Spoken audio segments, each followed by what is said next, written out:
Как выжить после апокалипсиса? Первая проблема, с которой столкнутся люди, увидев разрушенные улицы с горящими заводами и нефтехранилищами, это шок от утраты всего, что было накоплено за долгие годы. Мысль о том, что весь привычный мир изменился за считанные минуты и никогда не вернется, будет тяготить каждого. Не все смогут справиться с таким потрясением. Появятся безумцы, иногда безвредные, иногда навязчивые, а порой и очень опасные. Разрушившиеся магазины будут массово разграблены. После катастрофы жизнь не остановится, но не закончится. Ведь самое прекрасное в жизни – это сама жизнь. Придется начинать все заново, строя новый быт, частично похожий, а частично отличный от современного. Примерно через год разрозненные группы выживших начнут объединяться. Они соберутся вокруг сохранившихся поселков или временных лагерей. Начнут возводить жилища, расчищать леса, обрабатывать землю. То есть перейдут к новой жизни. Можно выделить 3 ключевых этапа, от поведения на которых будет зависеть дальнейшая судьба. Сам момент катастрофы, первый год после нее и организация нового общества. Первым делом необходимо пережить саму катастрофу. Выжить в первые дни и часы. Потери среди городского населения при землетрясении силой в 12 баллов составят 85%, в зависимости от времени суток. Это означает, что города и их окрестности окажутся пустынными. Жизнь в сельских районах, несмотря на сильные изменения, принесет меньшее количество жертв. Крайне важно покинуть город при первых признаках катастрофы. Будет достаточно умных и прозорливых людей, которые поймут, что пора действовать. Если у вас нет машины, старайтесь избегать основных трасс, чтобы не вызывать подозрений. Лучше двигаться вдоль железнодорожных путей, где всегда есть дорога и лесополоса. Либо идти через окраины, где нет дорог. Тогда вероятность столкнуться с милицией, которая может задержать вас до выяснения обстоятельств, будет меньше. Человек, покидающий город с рюкзаком за спиной или просто в обычной одежде, всегда привлекает внимание. Велосипедисты вызывают меньше подозрений. Если есть возможность, просто садитесь на ближайший пригородный автобус, следующий в нужном направлении. Не ждите свой рейс, это может стоить жизни. Заблокировать город – трудная, но выполнимая задача, даже силами одной милиции, без участия армии. Не забудьте предупредить близких и друзей до разрушения линий связи. Найдите место, где сможете переждать самые тяжелые часы, когда будут бушевать ураганы и землетрясения. Постепенно погода успокоится, земля перестанет трястись, кроме районов, где пробудятся вулканы. Государственная власть не исчезнет сразу. Будут организованы эвакуация населения из пострадавших районов, палаточные поселки и временные больницы. В срочном порядке мобилизуют остатки армии и флота. Очень важно пережить первый год с его катаклизмами, постоянной нестабильной погодой и атмосферными явлениями. Постоянные пугающие новости будут сопровождать вас. Возможно, лучше разделить имущество на 2 категории – для кочевой жизни и для оседлой.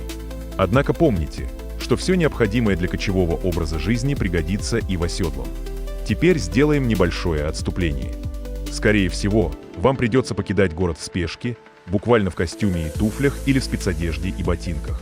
У вас останется только то, что будет в карманах – спички, сигареты, бесполезный кошелек, мобильный телефон и ключи от квартиры из прошлой жизни. Убедитесь, что у вас есть план побега из города, недалеко от границы, и сделайте тайник с вещами, необходимыми на первом этапе пути, которые затем пригодятся для кочевой жизни. В качестве контейнера можно использовать пластиковую канистру с широким горлышком. Выбор места для стоянки.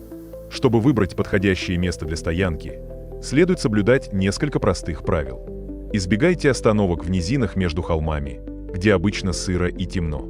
Именно здесь обитает большинство опасных насекомых, таких как клещи, змеи, в том числе гадюки, комары и другие вредные существа. Лучшим местом для лагеря считается южный склон холма, где поблизости есть ручей.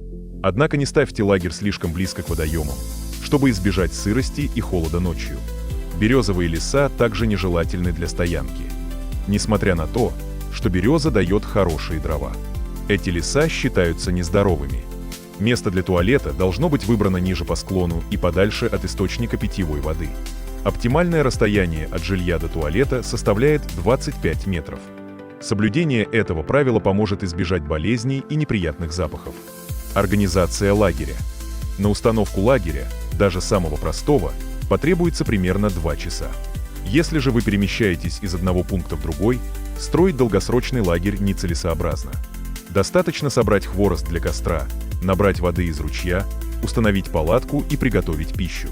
Основные этапы организации лагеря включают: сбор дров, разведение костра и кипячение воды, установка палатки, подготовка продуктов для ужина, запасы дров на утро, раскладка вещей в палатке, спальник, коврик.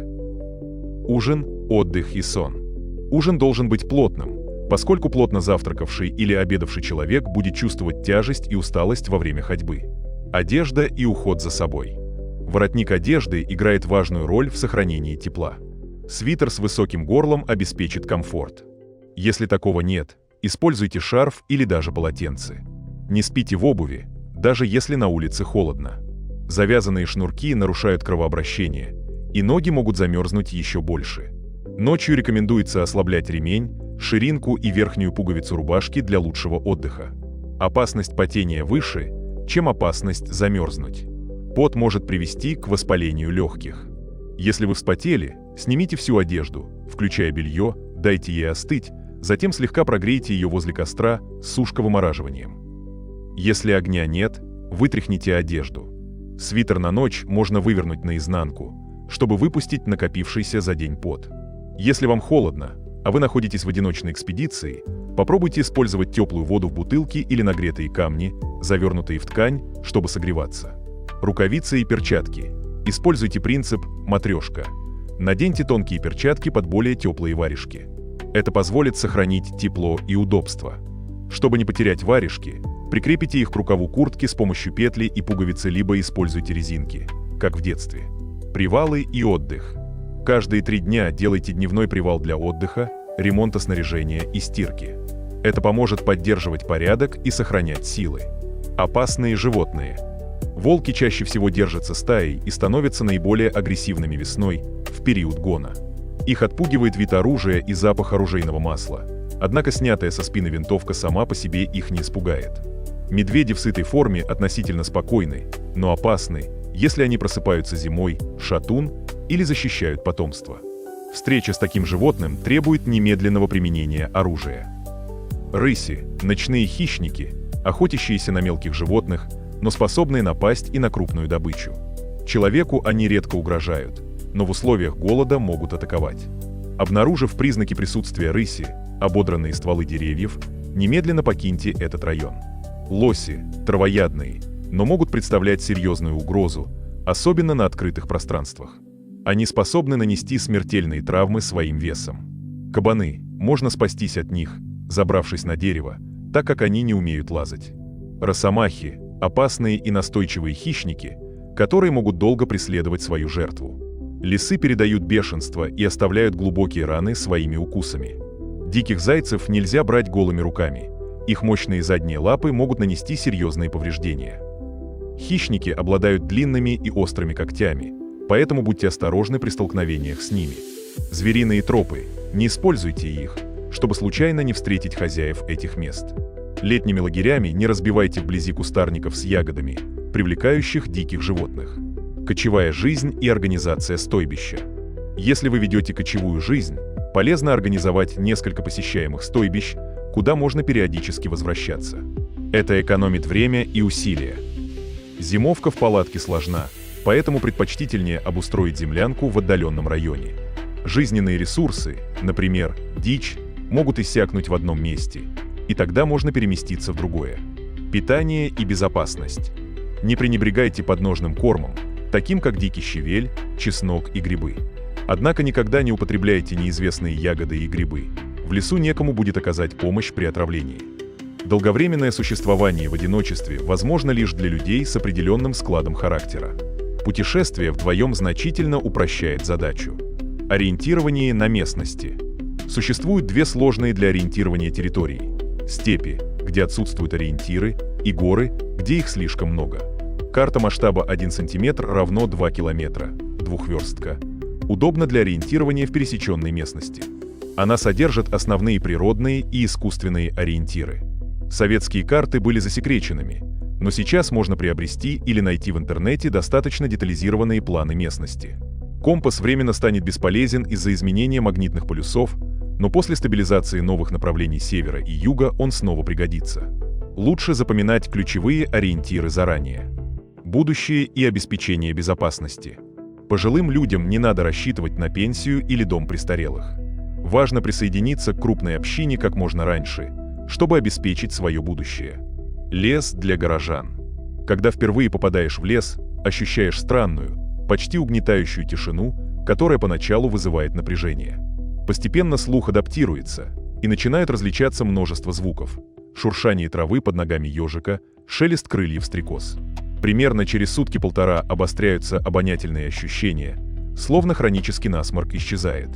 Лесной воздух свободен от автомобильных выхлопов, фабричных выбросов и промышленных загрязнений, характерных для городов. Многие испытывают легкое головокружение, вызванное чистым воздухом. Несмотря на желание поспать, бороться со сном несложно. Этот эффект мы в шутку называем кислородным опьянением. Через неделю у курящих людей начинаются процессы очищения легких от слизи. Это быстрый и почти безболезненный процесс. Бросить курить в длительных походах в лесах чрезвычайно легко. Из-за стресса и физических нагрузок возможен запор, поэтому важно иметь в аптечке слабительные средства. Со временем пищеварение нормализуется благодаря новому режиму питания и образу жизни. Все хронические заболевания, которыми страдает каждый, выйдут наружу. Здесь важен самоконтроль и способность не опускаться до состояния животного. Экстремальные условия помогут стабилизировать давление, укрепить иммунитет и улучшить обмен веществ. Полные люди похудеют, а слишком худые обретут мышечную массу. Примером здоровых людей являются бомжи, которые, несмотря на все, остаются здоровыми, за исключением случаев заражения педикулезом. Особенное внимание уделяйте личной гигиене. Регулярное выполнение гигиенических процедур помогает сохранить ясность ума и служит своеобразным мостиком между прежней жизнью и новыми условиями. Чистота и ухоженность поднимают настроение и заряжают энергией на целый день. Со временем организм адаптируется, и состояние здоровья придет в норму. Важно помнить, что в критической ситуации главное – сохранять самообладание. Если обстоятельства не требуют срочных действий, постарайтесь собраться с мыслями, вспомнив, например, цифры телефонов и электронные адреса знакомых. Может показаться, что это абсурд, но как только вы поймете бессмысленность такого занятия, ваши реакции начнут восстанавливаться, и вы сможете трезво оценить ситуацию. Большинство летчиков, потерпевших крушение, погибли из-за неправильных решений, принятых в первые часы после аварии. Следите за окружающей обстановкой и обращайте внимание на следы. Они могут дать ценную информацию. Выжить в течение года после катастрофы непросто, учитывая наш климат.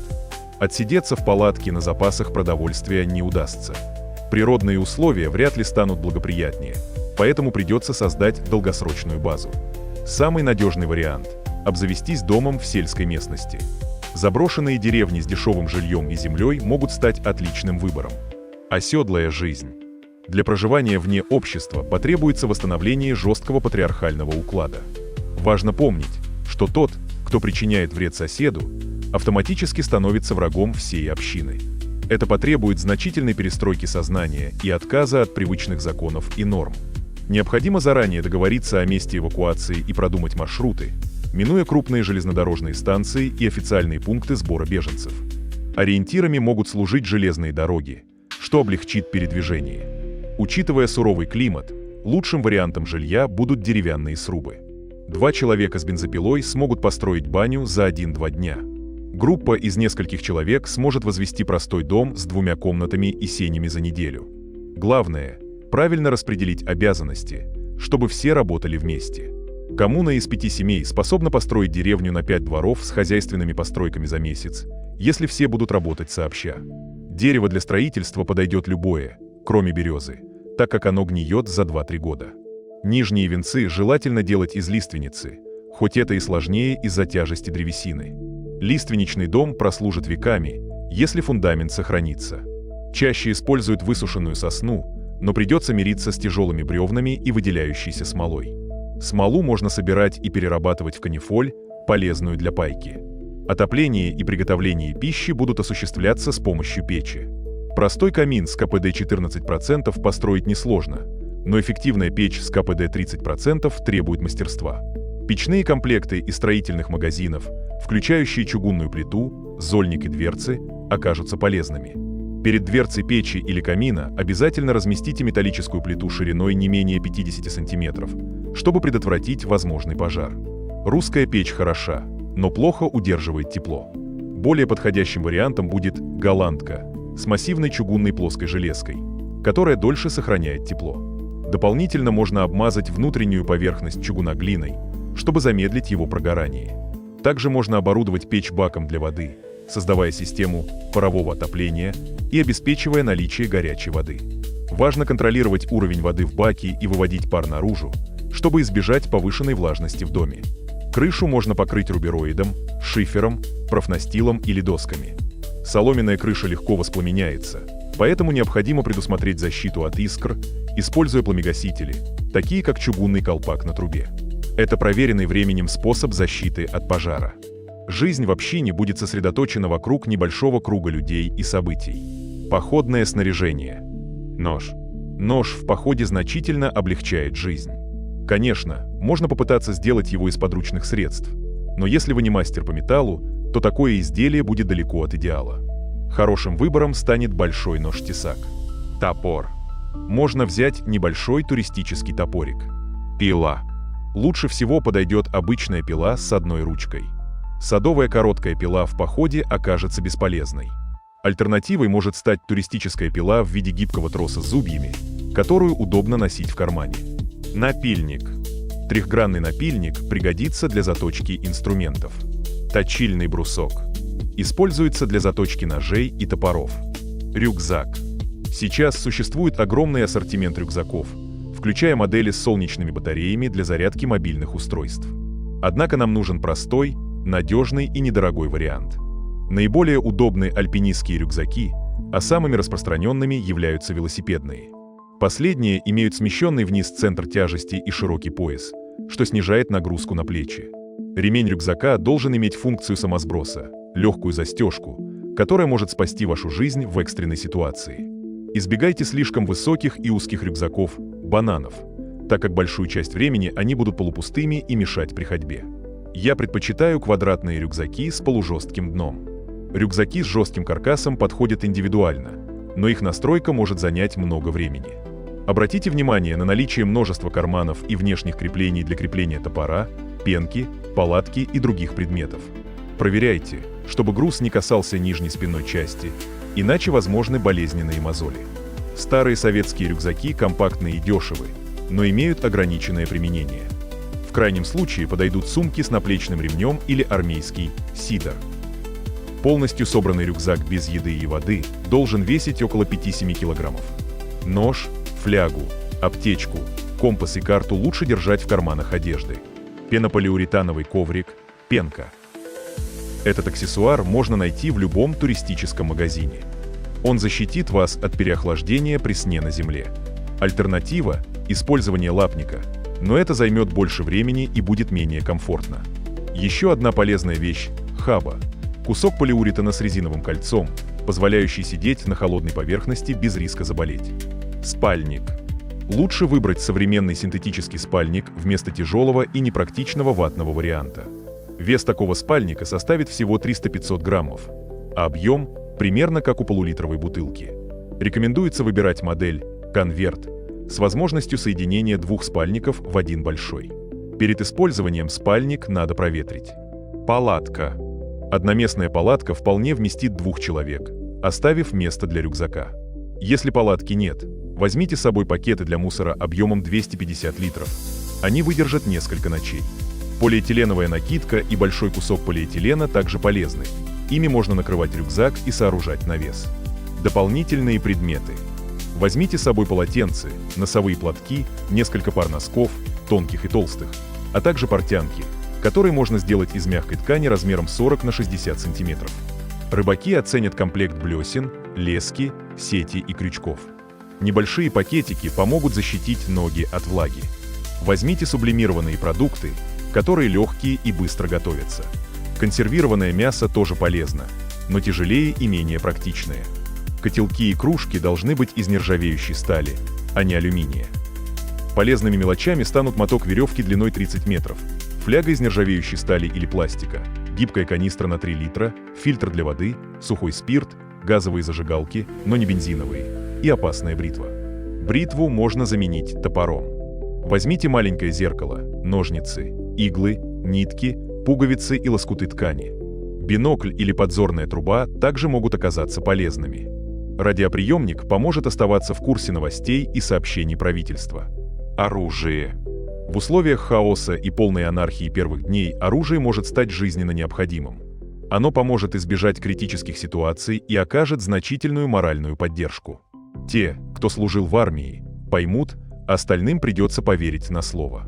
Важно помнить, оружие и дети – две несовместимые вещи.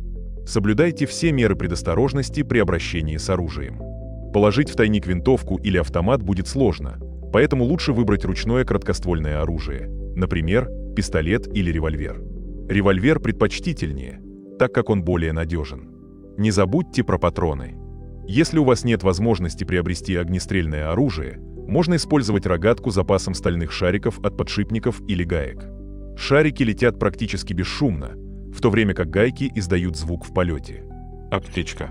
Примерное содержание. Бинты в стерильной упаковке много. Пластырь, вата, йод, вазелин, поливитамины, комфамен, фурацилин, димедрол, аспирин, анальгин, аскофен, цитрамон, громицидиновая паста, валидол, нитроглицерин, корвалол, паста Теймурова, нитрофунгин, мазь Вишневского, фуропласт, клей БФ6, ношпа, новокаин, процетамол, бисептол, трихопол, фенолфталеин, марганцево-кислый калий, пищевая сода, нашатырный спирт, перекись водорода, спринцовки, пипетки, термометр, пинцет, шприцы. Аптечку обязательно держите в герметичной коробке или пакете. Не забудьте о запасе зубных щеток, мыла и зубного порошка. Это поможет поддерживать личную гигиену в сложных условиях. Обязательно сделайте посох. Он будет полезен не только для поддержки при длительной ходьбе, но и как средство самообороны. Например, для отпугивания собак, которых станет гораздо больше в условиях отсутствия пропитания. Собаки, лишившиеся пищи, могут стать серьезной угрозой. Благодарю всех, кто подписался на мой канал и смотрит мои видео. Ссылка на статью в описании. Поделитесь моим видео в соцсетях с родными, друзьями и знакомыми. Люди имеют право знать все точки зрения. Всем спасибо за внимание, буду рад вас видеть на своем канале снова.